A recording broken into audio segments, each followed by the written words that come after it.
Welcome to Recovery Rising with Kelly and Reva, a podcast dedicated to exploring the journey of eating disorder recovery through real stories, advocacy, and awareness. I'm Reva Van Vliet. And I'm Kelly Doss.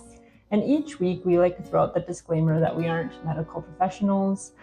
So if you or someone is experiencing an eating disorder, please reach out to a licensed medical professional, and we'll share resources along the way as we can. And in this episode in particular, we are going to be focusing our conversation around grief, and that will include death and maybe other sensitive topics. We will talk about suicide. And so if you are triggered by any of these conversations, please feel free to stop, pause, skip ahead along the way. Thank you for joining us today. Our topic is grief. As Reva and I have talked about, eating disorders, they're very severe. It has one of the highest mortality rates of mental health conditions. About one person every 52 minutes passes as a result of their eating disorder. So if you're a loved one who has experienced this type of grief, we have invited Tami here with us, who has Breeze Lodge, which is a resource for people that are experiencing grief. So thank you for joining us today, Tami. Why don't you tell us a little bit about Breeze Lodge and your journey? Well, thank you for having me, ladies. As Kelly said, I'm the executive director and founder of Breeze Lodge. We're an organization that was founded in memory of our daughter, BriAnna. BriAnna was found unresponsive in a room on September 28th, 2013. I am a registered nurse, and I went down and started CPR on my daughter, but unfortunately we weren't able to save her. And our journey got to be, like a light switch, right? Our life changed so completely, so drastically, just literally minutes. I had heard my daughter laughing with my youngest son at 8:30 at night. At 10:30, we found her, and she was gone. And so, I think our family found rather quickly that there weren't resources in our community to help to help our family get through this. And so we made the decision to, through the years, so many people had asked me, how did you get through it? What did you do? What do I say to people? And it got to the point where I couldn't tell people that I actually lived on my bathroom floor for 5 years and I did it alone.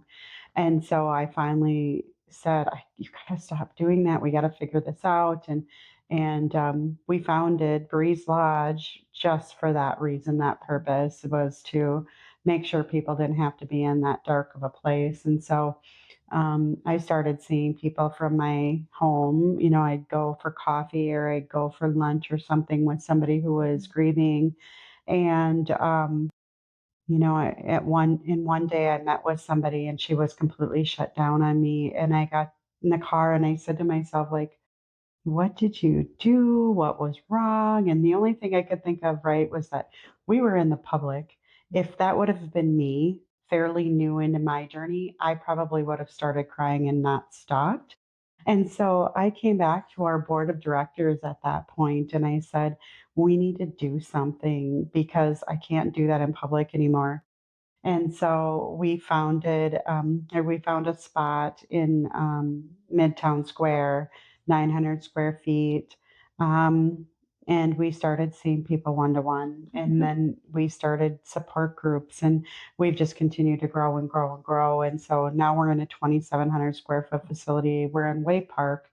We have not just what we call companioning, where individuals come in and meet with a peer who's been through something similar. We try to do our best in the background to find a match for them, somebody who's traveled their journey, something similar anyways, and can say, I get it, I understand. We have support groups where, we sometimes have very specific support groups like suicide loss or spousal loss, but then we also have general loss support groups.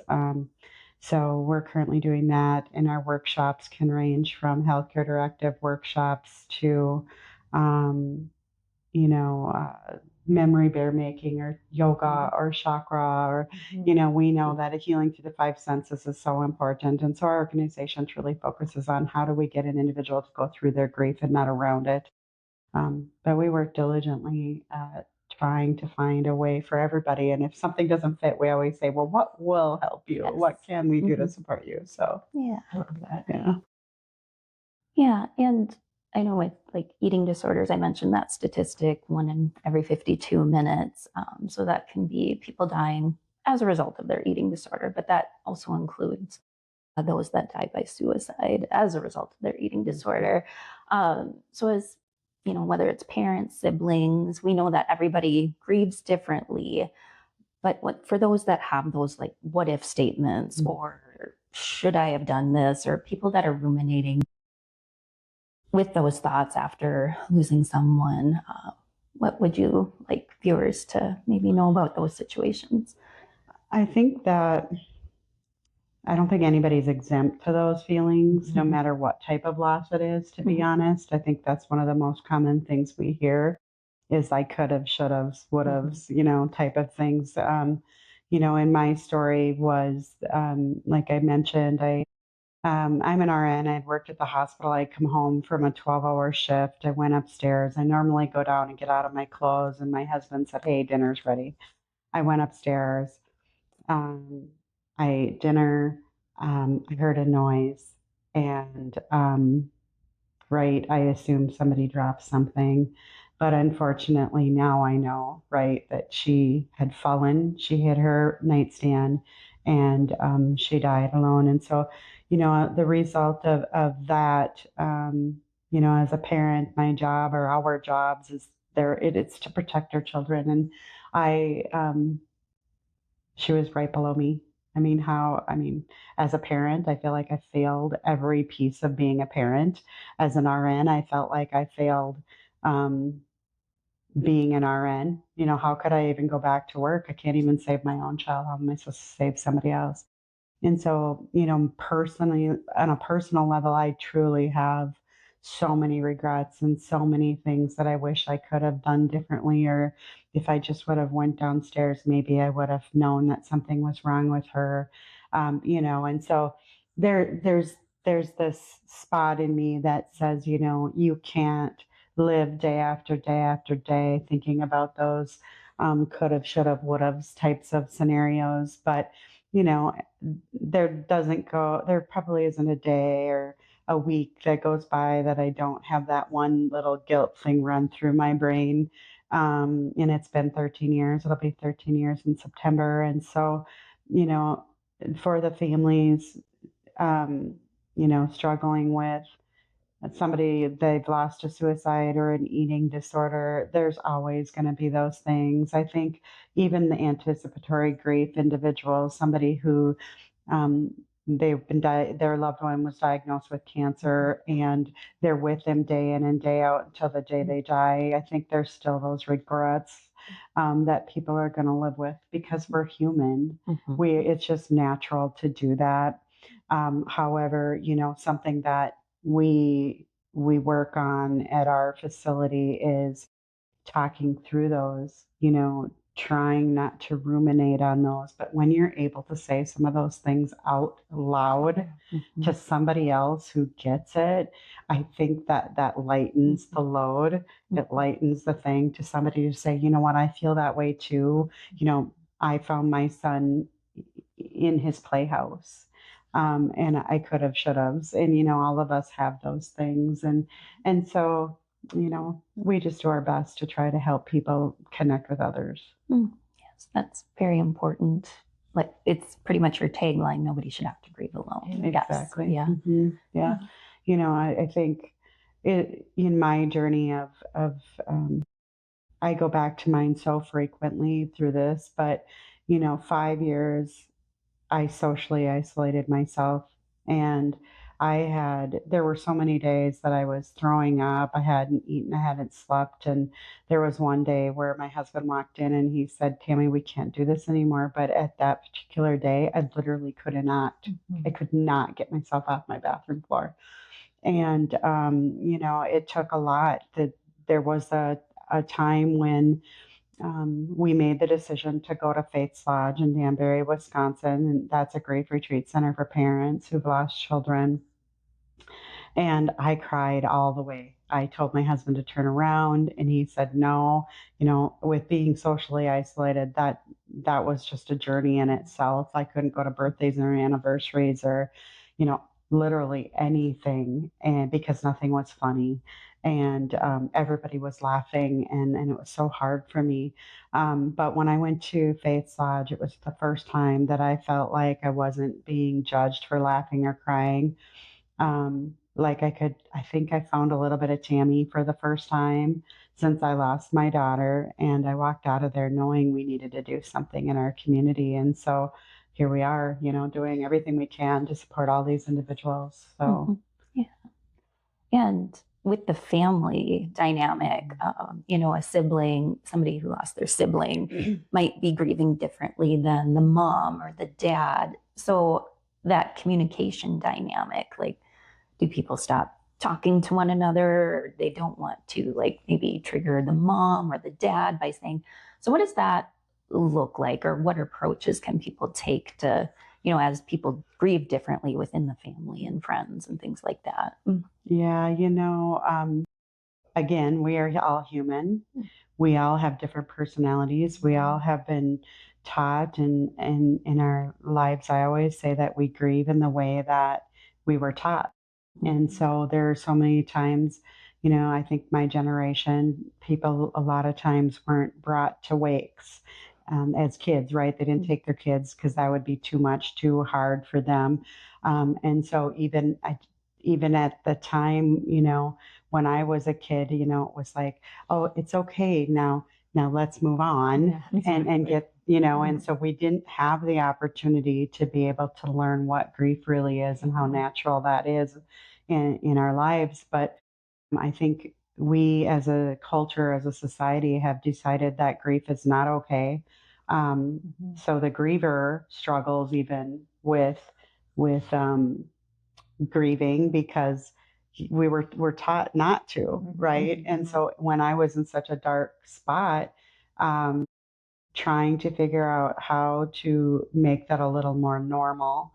But what we've done at Breeze Lodge, we feel is so very important, is that when somebody calls in for support, we ask them, who else in your family is grieving that might need support? Yeah. And so sometimes we find that, maybe it's a young couple who one of the spouses dies of cancer and there's multiple kids at home. So for the very first time, we saw a full family recently where the kids were seen separately, but yet together. It's hard to explain, but for instance, we'd see a teenager in a one-to-one where our one-to-ones are for teenagers and for children, our school counselors. And so we currently have a retired counselor and one that works for St. John's Prep, but they come in, they meet with the child with where they're at. They visit with them, they connect with them. They know how to work with children so much more than I would. And so, working with that part of it. The younger children came in and they were part of our workshop where they get to do a book reading and an art activity. So an example is we read the book Cape, and in there the kids got to make their own capes for their activities, so iron-ons and fabric paints and things like that. And through the grapevine, we heard that the little one was wearing her cape to school, and so the cape was symbolic of let's let it protect you and support you, and so it was just a great opportunity to see that the families all needed it. One of the other children went to our equine therapy program. And so I think each one of those individuals were able to go through it in their own way. in the way that they felt was best for them.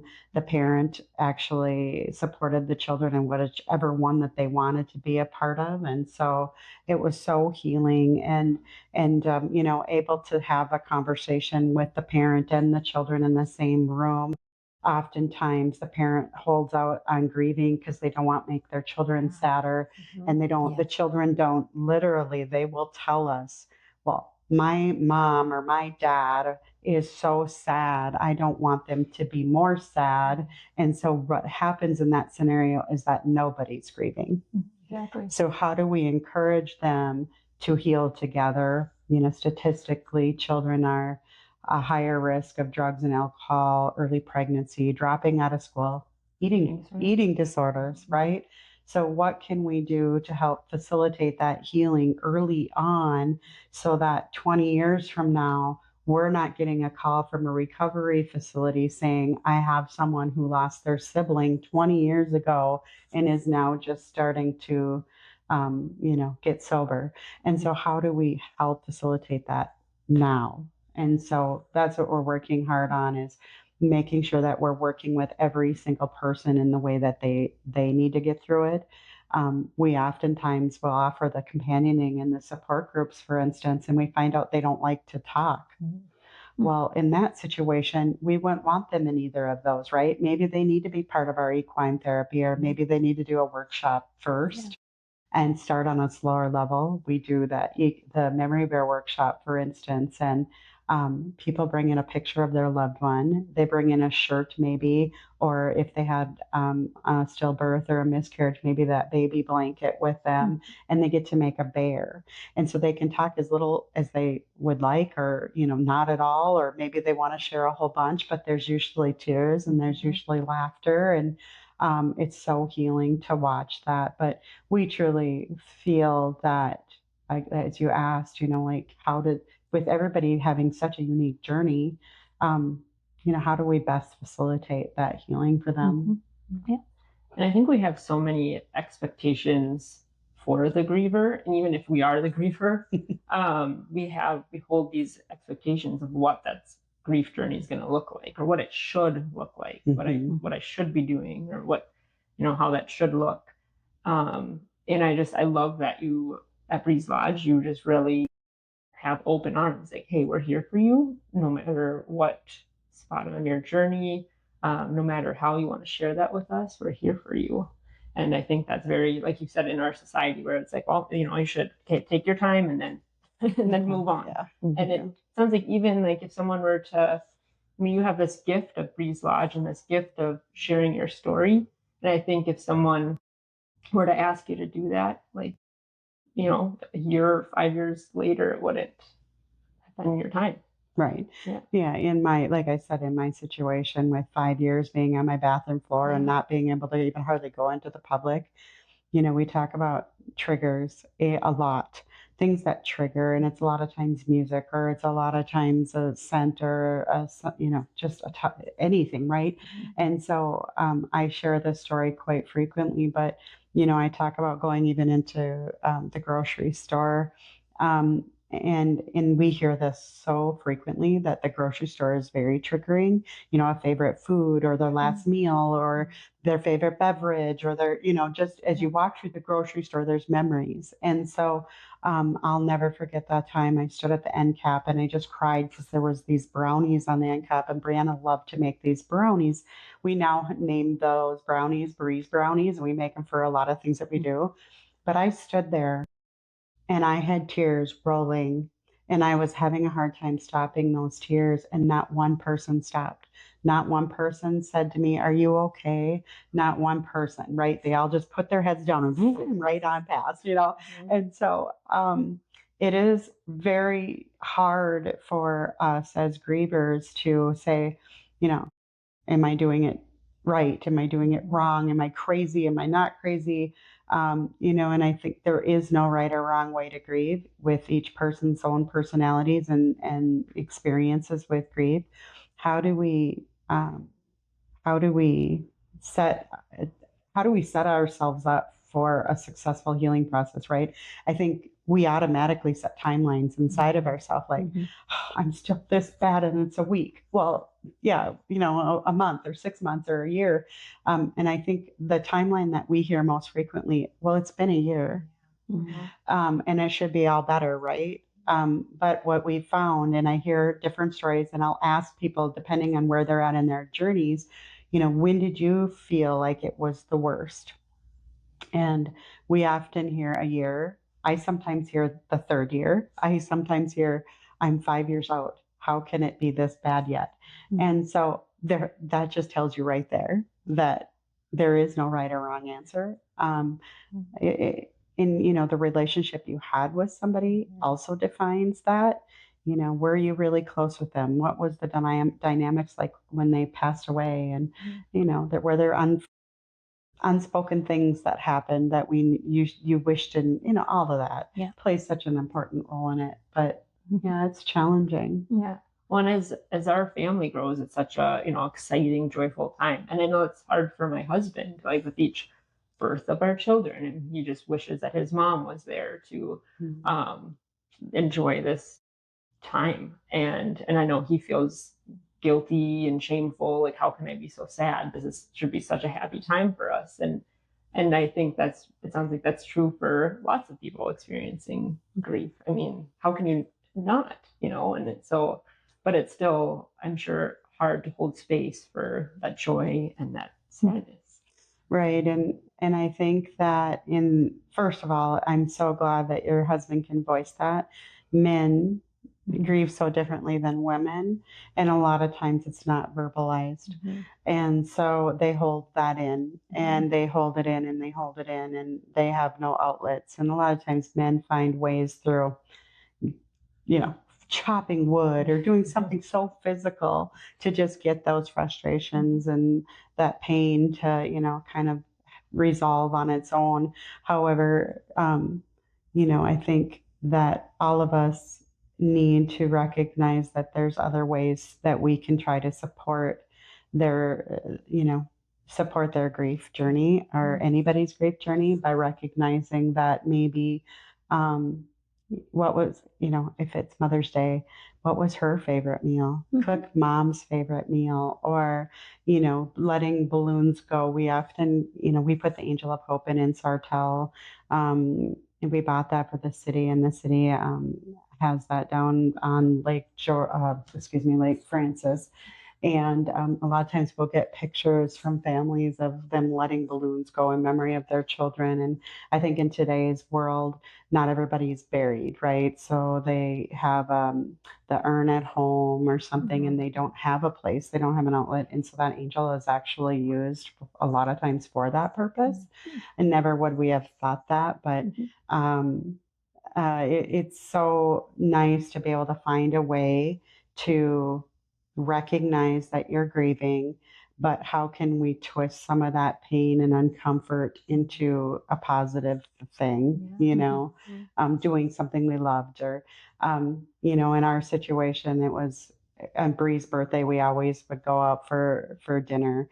And one time we took the kids out for dinner, and the waitress says, well, are you here for a special occasion? And my son said, yeah, it's my sister's birthday. But she just see her body language was like, okay, but there's no sister here. And, I finally said, well, she passed away and we're here to celebrate her birthday. And she didn't know what to do, but then she came back and she goes, is it okay if we bring a piece of cake out and sing happy birthday to her? And oh my gosh, the tears just flowed, because to have somebody recognize that, usually they're scared. Usually they walk away from that situation and go, it's too much for me. But they did. And, it was such a beautiful moment, not just for me, but our whole family, to be able to process that in such a different way. So kudos to your husband for voicing that. And, mom will always be missed, but what can we do to recognize mom in a positive way? Healing's hard enough the way it is, but, trying to remember those good things. And, I couldn't be there for a long, long time. But now I truly encourage people to try to find something to hold on to and make it a positive spin. I know I've been in this situation so many times when there's somebody grieving, I always don't know what to say, or I have the fear of saying the wrong thing. And I wanted to hear what's your take on this, or do you have words of wisdom on that? I still struggle, right? It's been 13 years since I lost my daughter, and I still struggle. And people say, I hate it when somebody says, I'm so sorry, or you're so strong, or you're so this, or, all of them sympathies to you. And I still will go up to somebody and say, what is the right thing to say at this moment? And I think that no matter what you say, it can be wrong. Yeah. But no matter what you say, could be right. And as a grieving person, I found that, and it's unfortunate, but that I had to provide grace more often than not to those that say the wrong thing. Like, you still have 2 other children, or you're still young, you can get remarried, or you're still young, you can have more babies. All wrong things to say, and so I think that all you can do is support them. But I think in the bigger picture, people love to hear you say their name, or ask them. So if you don't know mom's name in your husband's situation, right? And somebody who's like, tell me about your mom's favorite meal, or, tell me what her favorite flower was. Oh, you said she loved to garden. What did she, hearing them say the name, or asking questions about them. It's just, you can see body language completely shift in them. They just get a smile on their face. They think people remember her, or, my brother-in-law asked me just a couple years ago what my daughter's favorite, because what was Bree's favorite thing about Christmas? And not one person had asked me about her in years on Christmas. And afterwards, I had to text him and say, you know what, I just want you to know how much that meant to me for you to just ask me something about her. I think so many times, especially like Christmases, everybody's there but your loved one. Yeah. So maybe it's the first time without mom, or maybe it's the second year or the third year without mom. And then you start to go, well, nobody wants to talk about her. Nobody. And that's so common at holidays. We get people come in and say, it was Thanksgiving. Not one person mentioned her name. Not one person. And so I left, and I'm like, you know what? You need to do what you need to do. And it's okay that you left. But, I think if people need to know what to say, I say sometimes don't say anything. Sometimes just say, I remember when, or your mom was so funny. You wouldn't believe what she did one time. I think those are the things that the grieving people need to hold on to, those memories. So, and I love your examples of the actions too, like stopping and, I don't know, approaching the person that's crying in the grocery store, or putting your hand on shoulder if that's what they want, I guess. But or the birthday cake at out to dinner, like those actions, when you're so fixated on, I don't want to say the wrong thing, then you're kind of paralyzed from doing or showing that grace. Or a flower, right? Just bringing a little plant and saying, I want you to know I'm thinking of you today. My one of the worst things I hated to hear was, you're so strong. I wear a mask pretty well. And so for years I'd go to work and I'd smile and I'd do all of those things, right? But man, on the inside, I was so broken. That was my one word that I stuck with through my whole first, I don't know, maybe even 10 years, as I was so broken. But you find a way. Yeah. You find a way to get out of that deep grief. But yeah. And you touched on this a little bit, 5 years on the bathroom floor, but it got to the point where self-care and, taking care of your own mental, physical, like the whole spectrum of health. How did you get to that point?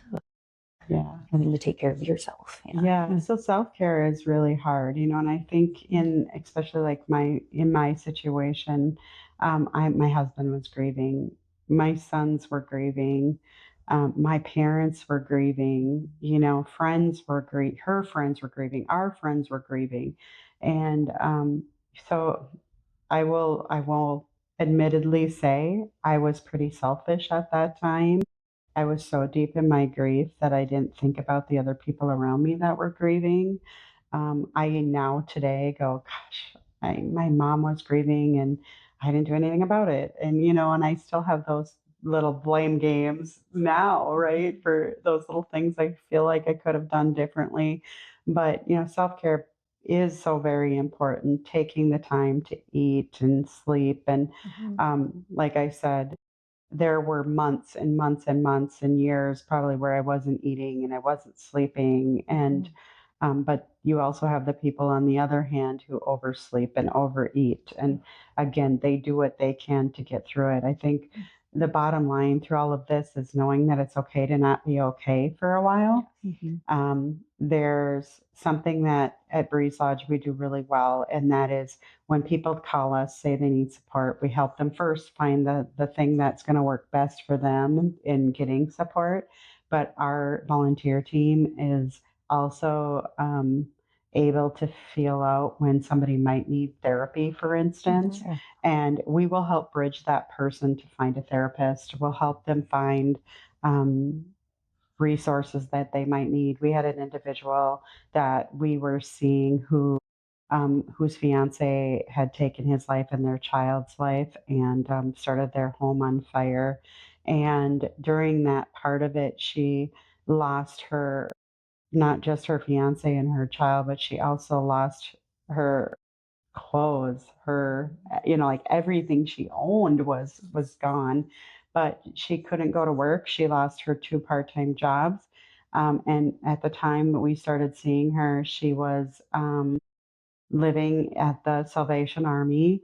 And, our team worked so hard to help them find the resources that they need. We realized pretty quickly in our whole Breeze Lodge journey here is that if you can't heal, if you have all these other basic needs not being met. So how do we help them find food, or how do we help them get a job, or how do we help them find a roof for over their heads? And so, pulling out all the resources that we've accumulated through the years, trying to get them to the county or to whatever resources that we can provide them. But, once that person started being able to take care of themselves and support themselves in that way, the natural healing process started happening. But again, everybody's journey and that timeline looks so different, so very different. Where I get people who come to we had a woman who came to our candlelight vigil the night of the funeral. Like I could never have done that. Where this person was like, "Yep, just left the funeral." I'm just like, "Wow, how." But then we have people who can't come to us for years and years and years. So again, I think if you're going to take anything away from grief and the journey, it's knowing that you can't judge anybody or yourself for that matter in being, you're so hard on yourself a lot of times for not grieving right, not doing it the right way. I'm doing too much grieving. I'm in bed too long. But if you do catch yourself to the point where you can't get out of bed, and you know yourself that it's been too long, or you feel it's been too long, then that's time that we start bridging them to get support elsewhere. So, but it is so important to take care of yourself through the journey, because it is sometimes so devastating to be in that position, right? Yeah. And you maybe already kind of answered this, but like one final question we wanted to ask you about was, for everybody that's listening or watching that's grieving right now, what's one thing that you want them to hear right now? Yeah. And like I said, it's that there is no right or wrong. I think so many times, I think for me,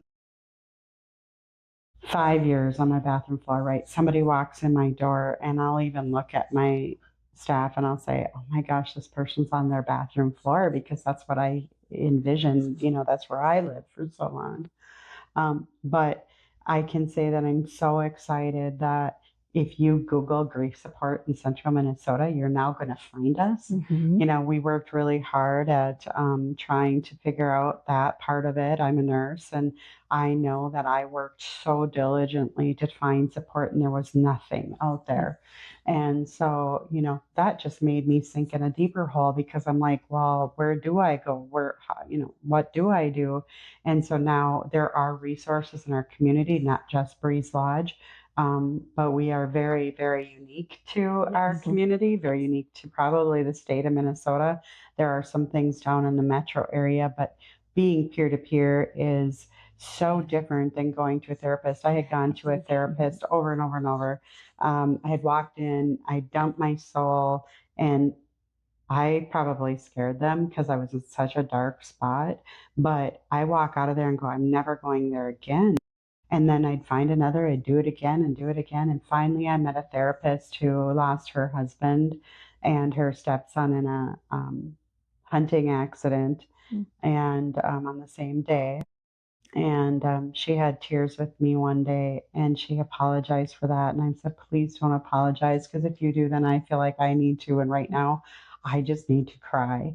And so I think if I can tell anybody any bit of advice is, you better than anybody else. Um, it's okay to not be okay, but you also have to gauge yourself and if you need help or not. I think once I found that therapist who completely understood what I was going through, and knowing I could walk in there and say anything and she'd be like, yep, I did that. And once you start hearing, I did that, or it's okay that, it's okay that you feel that way. I felt that way. One of the things we do at Breeze Lodge, an activity that we always do, is we take and give everybody sticky notes and we ask them, can you write 10 words or 10 emotions that you have felt from the day you lost your loved one to today? And we post them all up and we let everybody look at them. And then we say, well, what do you recognize when you look at these words? And the bottom line is that almost everybody feels the same thing. And so as soon as you get people that have had similar losses in a room, that's when people start to feel like they can connect with somebody else. This last general loss support group that we did. So general loss, for people that don't know, that is any type of loss. Sometimes, there's not enough siblings or there's not enough grandparent loss or something like that, right? So we put them in the same group. However, the last group that we had, there were, I think, 6 people that stayed throughout the whole program, and every single one of them had a different kind of loss. But the bottom line when they do that activity is that they recognize that everybody in that room is feeling the same emotions they are. They just look different. They usually play out differently, right? Whether it's a child loss or a parent loss. But I think that brings them closer together to realize that she's got the same emotion of hatred or anger, or, especially in suicide loss, that's very common that someone feels anger at the person. And it's okay to feel that way, and to say it something in a support group versus trying to say that to your family or friends. That feels too awkward, too uncomfortable. You're going to get some feedback, usually, maybe things you don't want to hear. But when you're in a safe environment like Breeze Lodge, you're just so able to just say those things that are off the wall. And sometimes it's somebody will go, oh my gosh, I'm so glad you said that, because when you said that, that's how I was feeling. And I've never said that to anybody. And so just giving them the opportunity to be able to share that. But we're so blessed to be able to hear the stories that we hear every day. It's so painful. Sometimes I think I can't see another story that's going to be worse than the one before, but we seem to hear the next story is just as hard. So it's hard. It's really hard to get through grief. And it's something that our culture and our community really has to work at trying to normalize. Yeah. You know, mental health as a whole has such a stigma, and grief falls under that umbrella. Mm-hmm. And Absolutely. Yeah. We forget that. yeah, And it's so important to, hear these stories so we can remember that grief is mental health. yeah. And I think sometimes it's so often um, the basis of some of the other things, right? Yeah. So we've been asked if we would see the incarcerated, because oftentimes the incarcerated are there because they had a sibling that was maybe murdered, or they had a parent who died when they were 5, or they had something happen to them in their life, and so which triggered, like I said, them to act out in a different way and get involved in drugs or alcohol or crime or whatever. And so, really just focusing in on how to help the person get through it, and start working on those things early on instead of later. But again, we have to keep in mind everybody's timelines are so different. Yeah, exactly. Well, obviously, you provide a very valuable resource to this community, and you have the capacity to reach really anywhere. So, as a nonprofit, for one, how can people find you? Website, phone number, your address, and then how can they support you? I know Reeve and I had Yes. the great pleasure of attending your fundraiser this last spring. So, yeah, feel free to. Yeah. So first off, I want to say, as a nonprofit, we do charge a little bit, right, for our services. So it's $20 a person for companioning after the first session. So our session is usually complimentary. And then our support groups are just $50, and that barely covers admin fees. So, speaking as a nonprofit, that's the hardest part, right? Yeah. Is that you just want to be there to help people, but unfortunately you need to keep your lights on and you need to have all of that, right? So, that's my least favorite thing to do, is ask for money and to fundraise, but that's what we have to do to do the great things that we do. And so, if anybody's interested in supporting us, we need support in multiple ways, and it doesn't necessarily need to be financial.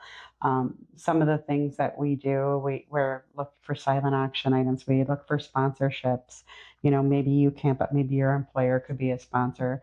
We are looking for sponsors for some of our events, for support groups, for some of those types of things. But you could come, and if you have had a significant loss in your life and you want to be a volunteer, we have an application process and kind of an interview process for that, and try to find people who are willing to sit down with other people and walk that journey with them. But those are easy ways to do it. But of course, the financial really helps us keep our lights on, right? Yeah. And so, it is challenging. But yeah, if people want to call us to get support, you can call us at 320-217-2029. And Callie would probably be the one answering, and she's the greatest person, and she's so caring and kind and walks that journey with so many people when they call. And a lot of times that first phone call is really a companion session in itself, because they're sharing their story. And but we have developed our website pretty well now. People can go on and schedule a companion session right on our website now. So that's at breezelodge.com. But there, you can find us on Facebook, Instagram, LinkedIn, all of those types of things. But definitely financial support is greatly appreciated, so that we can keep doing the things that we're doing and see more people. I think last year, between our vigil and the people we see in person, and virtually, we see about 400 people. One of the things our organization needs to rely on heavily is grants, and this year has been a really tough year for us for grants. You feel like it's just you, but I just heard a statistic that for anybody who follows any nonprofits, that about 45% decrease in grants this year for most organizations. And so how does an organization keep moving forward, right? But we had received a grant from Compeer Financial for $10,000, which really opened the doors for us to work virtually. Most of the cameras that we had been using prior to this grant were, you know, you sat on our TV and it would look forward and you wouldn't see the people to the right or to the left of the screen. Um, and and you wouldn't be able to tell who was talking and who was crying and all of that. And now we have 2 owl cameras, and so those cameras do 360, so they'll actually zoom in on the person who's speaking, and so the people at home actually can feel like they're actually in the room now, and that they can be part of something much bigger. So we have had people from out of state be parts of our groups. We've actually worked. We've actually had somebody in our facility from Canada. We work with somebody in person from Israel. Wow. And we have also connected with somebody from Italy. And so, you know, this whole grief thing isn't just a central Minnesota thing. It's not a state thing. It's a global thing. And, you know, it's unfortunate, but a lot of people don't have any resources. So when we got this grant from Compeer Financial, our goal was to hit rural Minnesota, because if St. Cloud has hardly anything, what do you think these other tiny little towns all around us? And we have actually somebody that drove 2 hours to come to our support group to be in person. They didn't want to do it virtually. They wanted to be there in person. And so every week they came to St. Cloud or Way Park for 2 hour group and then hour and a half group and then leave. You know, so they were driving a little bit longer than our support group was. And so, but it was important for them. And so I'm so happy that we can be that resource for so many people, because 5 years of my life, you know, that's my children's lives, it's my husband's life, right? And how do we heal in a faster, I don't know, more supportive way? But again, you know, I think as we talked about timelines earlier, the one thing I didn't mention was that we, you know, we set these timelines for ourselves, but I can tell you that I won't be done grieving my daughter till the day I die. And I will grieve her forever. So when people are like, she's still grieving, yeah, I will grieve till the day I die. You won't stop that process. It just looks a lot different than it did day one, or, you know, a month in or a year in or 5 years even. You know, 5 years is when I started making my shift and finally could come out of my shell and feel like I could be part of you know, society again.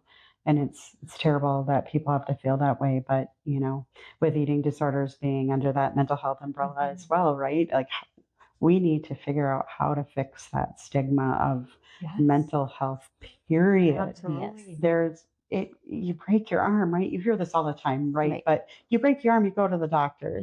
So your heart's broken or your brain is broken. How do we just ignore it? And our society expects us to tuck it away and not worry about things. And it's so sad, because even as a broken bone, right, you come with this big old cast and you show the whole world that you're broken. But when I was broken and deep in my grief, I couldn't do that. I wore masks, and I could not heal where that bone was healing the whole time in the cast, right? You can't cast grief away. No. And so, and the more we talk about it, the more we share those vulnerable pieces of us and show up broken, I think the more other people feel okay to do the same thing. I think. And like you said, breaking the stigma. Yeah, we have to. You know, it's so sad when we get people who, we had a young gal who was in a car crash and multiple people died in the crash that was part of her support group recently. And she said to me, and I don't do groups too often anymore, but I happened to sub that night. And she said, I just want to tell you, thank you for doing what you're doing, because I I started feeling like I was being judged for talking about my friends. So I quit doing that. And so I literally stopped talking about them. And I was feeling so much weight and so much, you know, emotion inside, and I wasn't letting it out. And then I found Breeze Lodge. And when I found Breeze Lodge, I was finally open to talk, you know, I was open to talk again. And I felt like I could finally say some good things. And you know, she was feeling pressure to change her Facebook picture and all of these different things, and feeling judged for all of that. And, She said, because of you, I was able to finally have a voice again. And it's just so sad, that people have to hold that stuff in, and Yeah. it shouldn't have to be that way. And then they become suicidal or start an eating, Mhm. have an eating disorder, or anything can trigger, become alcoholics or drug users. And I just hate that. I just really hate that that's how our society pushes us. Mhm. Yeah. Yeah. So just lots of work to do in the area of stigma and mental health in general. So, and I know that's part of what you do. And thank you so much for joining us and, having this discussion. And I'm sure you've just helped a lot of people, whoever's listening or watching. And just a reminder, www.breezelodge.com if we'd like to learn more or support the work that they do. Thank you, ladies, for having me. I Thank appreciate you. it. Thank you.